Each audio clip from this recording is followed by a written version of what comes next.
Welcome to the Introduction to the Conscious Evolution program. My name is Charles Silverstein, and I'm the program coordinator of the Conscious Evolution program. The program is a Master of Arts degree offered at the Graduate Institute in Bethany, Connecticut. And now, let the journey begin. First, a few words about the Graduate Institute. The Graduate Institute is an accredited, independent institution of higher education in the state of Connecticut. We offer graduate and continuing education programs that emphasize intellectual and experiential learning. The Institute is rooted in the great intellectual and spiritual traditions of humankind and focused on the creative inquiry of ideas that transforms the individual while shifting the collective consciousness of humanity. The Masters of Arts degree in Conscious Evolution has multiple purposes. First, it is involved in personal transformation, the evolution of one's own self, which improves one's relationships with yourself, with others, and that leads to changes in your professional life also. And so there's a component of professional transformation. Some students seek out a new career or they find new meaning in their current careers. One other possibility for a career from this program is life coaching. And finally, the program prepares individuals for doctoral programs. The academic director of the program is Alan Leslie Combs, who's written books such as Synchronicity and Consciousness Explained Better and The Radiance of Being. And I'm Charles Silverstein, as I've already mentioned, and I'm the program coordinator. So the Conscious Evolution has three main components. The first component is to explore the nature of reality. We look at cosmology, philosophy, psychology, in order to understand the world we live in and our place in it. We don't come to any conclusions because it's a wide open question, subject to the individual's own interpretation and meaning making of the world in which we find ourselves. But we lay out a lot of the effort that has been made over millennium and present that and indicate where some assumptions are made in our beliefs that we take for granted. Once we've done that, we then transition and take a look at consciousness itself and how consciousness has evolved over time and how it will continue to evolve and what that looks like and how we can get involved in that evolution of consciousness. We look at presence, creativity, synchronicity, and the expansion of consciousness, often known as enlightenment. And the third component is the manifestation of the transformations that the individual has achieved. And we learn about intention and healing the world and social action.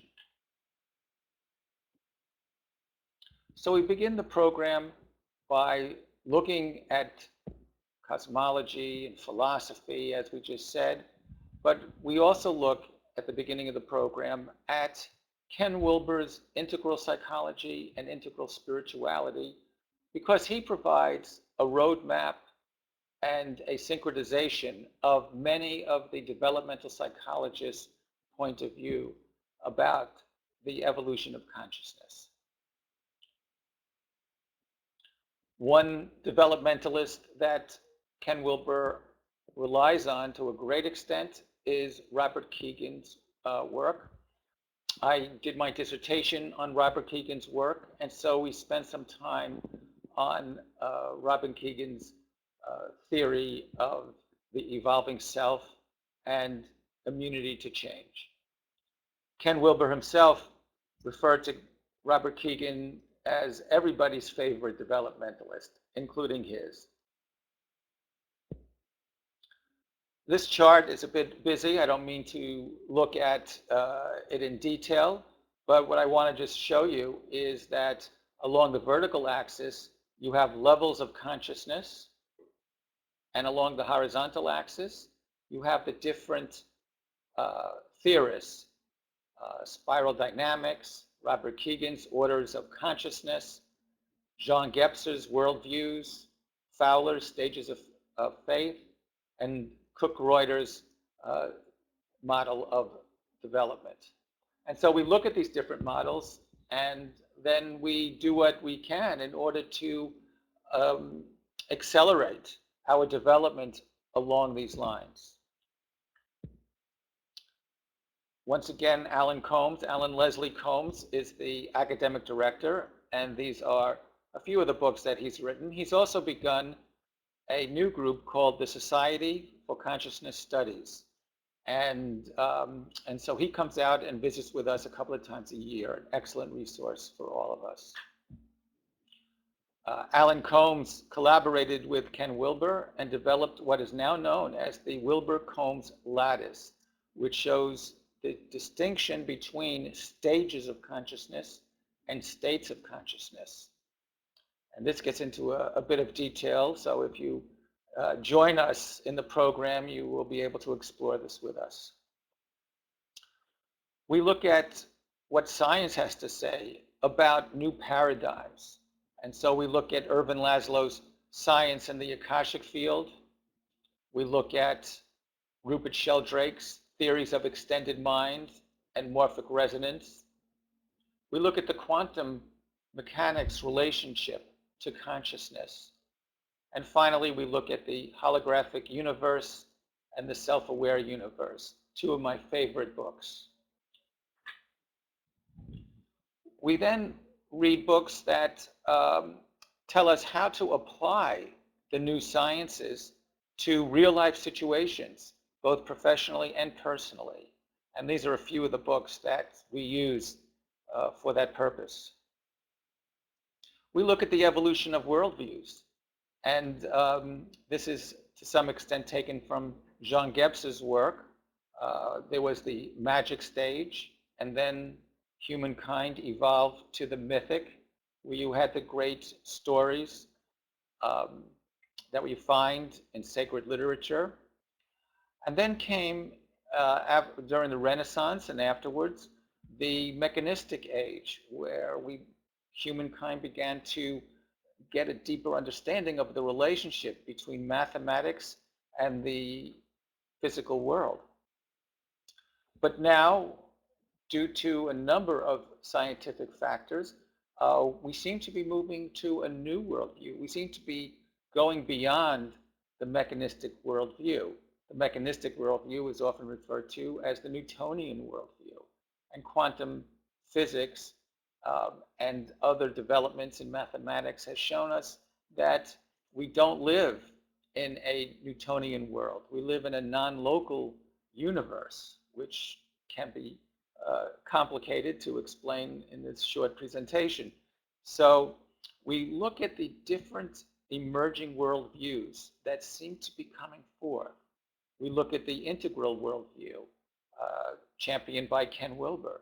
We look at science and non-duality, the non-dual worldview, which is closely related to the worldview of oneness, that there is both duality and oneness together.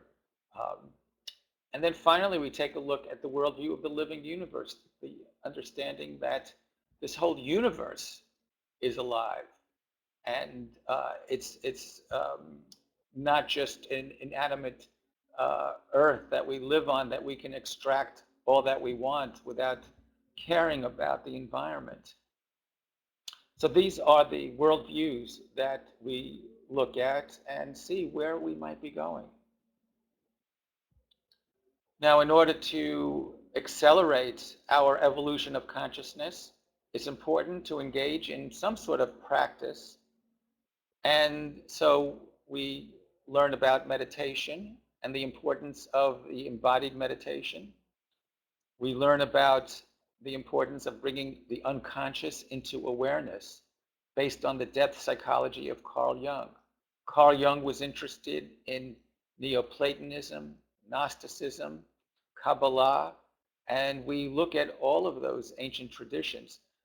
We also look at the principles of dialogue and engage in dialogue. And of course, we also journal. And we do this in order to accelerate our development from conventional stage, which is where most adults are at this time. Perhaps 80% of adults are in the conventional stage. And what does it take to expand one's horizons to enter the post-conventional order of consciousness? We take a look at art and consciousness, and we see how the evolution of art reflects the evolution of consciousness, going back to prehistoric times, through the development of the earliest civilizations, to the Greek civilization, and the rebirth of the Greek civilization in the Renaissance. Here you have the birth of Venus, one of the early Renaissance paintings, indicating a change from religious art to more secular and wide open art, and then to the Impressionists, and finally to modern art. And we go down to the Metropolitan Museum of Art for a tour and explore all of this art. We look at ancient traditions, philosophy, and spirituality. We look at shamanism. We look at the work of Plato and Aristotle, Gnosticism, the Hermetic sciences, which included alchemy, astrology, and theurgy, a fancy word for magic. We look at Neoplatonism, Kabbalah, and Taoism, and internal alchemy. These are a few more books that we read as part of the program. We go on field trips. This was a field trip that we took to an eco-village in western Massachusetts. On that day, Terry Molnar presented. Terry Molnar is one of the founders of the Calvert Social Responsibility Funds. He has a breadth of experience in business, but he also talks about what it means to be a mature elder. And right now he sits on the board of Ben & Jerry's. We visit with a neuropsychologist who is investigating brains of children and dyslexia. This was a room in his laboratory which was completely soundproof. We go to a horse farm where we engage in qigong with horses. We met with a sculptor at a place where he excavates the stones that he uses for his sculptures, and spent some time at the quarry. He even showed us how to cut some stone at the quarry. We met with an educator from the Pilobolus dance troupe who taught us how to act spontaneously in different ways. We met with a Taoist master. This is Master Kim, who teaches internal alchemy. And once again, this was a field trip to the Storm King Art Center, where they have large sculptures. These are a couple of testimonials of previous students in the Conscious Evolution program. I'll give you a few moments just to read them. So that's the introduction to the master's degree in Conscious Evolution at the Graduate Institute. We've changed the times that we meet in order to accommodate people who might be coming from a distance. So now this program meets 4 for 4 3-day weekends per year, plus 1 week in the summer. In addition, we have online live seminars and discussions in the months that we don't meet on campus. And the program takes 2 years to complete. Please call admissions for more information. If you'd like to get in contact with me, they'll tell you how to do that in the admissions. So, thank you for listening, and I hope to hear from you.